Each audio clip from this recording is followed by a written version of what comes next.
Let me tell you something, America. People just don't respect anything anymore. People look at professions and look at people as kind of an iconic thing, something that they can instantly judge and instantly understand. And, this has led to people being so trivial about um, hardship and people trying to fight their way to the top. And everybody looks at people and says, "Oh, he's lazy, he's not getting anywhere, he's not getting anywhere because he's lazy," or people need help because they don't have the willingness to work. And I don't agree with that concept. It's kind of like on your worst day, everybody looks for somebody to kind of lift them up. Nobody wants to hit bottom by themselves, so everybody looks for somebody. And just imagine having nobody there and everybody's just saying, "Oh, he's lazy. He didn't try hard. That's why he's there." This whole concept to me is ludicrous. It's kind of denying the human spirit that lives within us and literally has us have compassion and mercy and pity on people because we truly deeply care. So when people try to cast a certain particular group of people or even a class of people as being lazy and un almost the word that even pisses me off the most is like ungrateful, like oh, they got their welfare check, they should be more grateful, they shouldn't be in the street arguing and fighting and stuff. And to me it's very kind of a castaway approach to kind of sweep you to the side, sweep you under the rug so we don't have to look at you.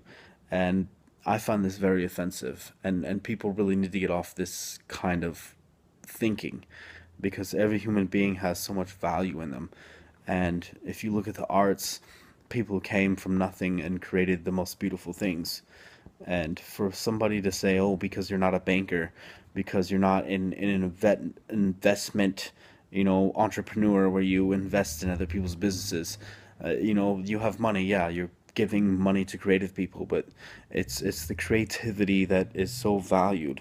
And nowadays it seems like the richest people don't create or invent anything. They just take other people's ideas and they make them big and they get a lot of money off of it.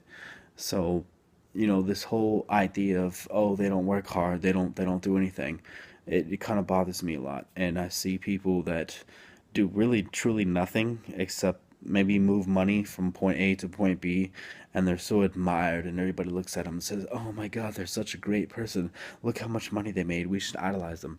And to me, that's bullshit, because the people that truly make the great things that people look at and they understand and they enjoy are kind of just cast aside.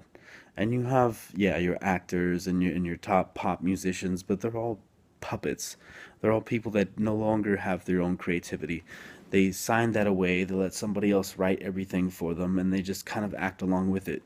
But your true creative artist, the person that wrote the script to that movie, or the person that wrote the lyrics to that pop song, that person gets no love. They just nobody cares about them, and nobody asks the question of who they are. Yeah, they get their name and a scrolling credit that you've probably already changed the channel by then. Or you've left the movie theater, or you're on your way to leaving the movie theater. It's ridiculous, and this whole high chinned attitude by people to say, "No, I've made so much money, I've done so much things with my life." It's so dismissive of people that truly put in the groundwork for every great thing ever made. So, America, you need to wake up. You really do need to wake up and stop listening to all this banter and this playful mudslinging that's going on and saying, "Oh, let me get in the fight. Let me throw some mud at somebody." America,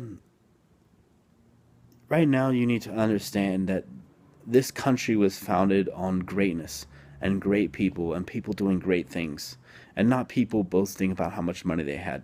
You know, yes, you can look at the Continental Congress and say there was some rich people there, but nobody was truly rich. These people came to America, they had nothing, they started everything. They might have been landowners, they might have had some wealth from England, but these people were truly starting on an adventure of their own and truly making things up on their own and having that creative passion and juice flow through them. So these people nowadays that march around in their furs and get out of their, you know, Bentleys and Mercedes Benz and say, yes, the world is my oyster. You know, they spit on the true forefathers, the people that really put in the groundwork and really got their hands dirty. So I want you to think this upcoming election about the true people of America. And before you judge people about their class or their race or what kind of job they have, you need to ask that person about what they feel about the world. Because it might shock you to understand that a lot of people are very creative and they have a lot of great ideas. And for you to cast them away as nobodies and titty suckers and leeches and people that are just chewing the system, you really need to open your eyes and see people as an individual. Peace.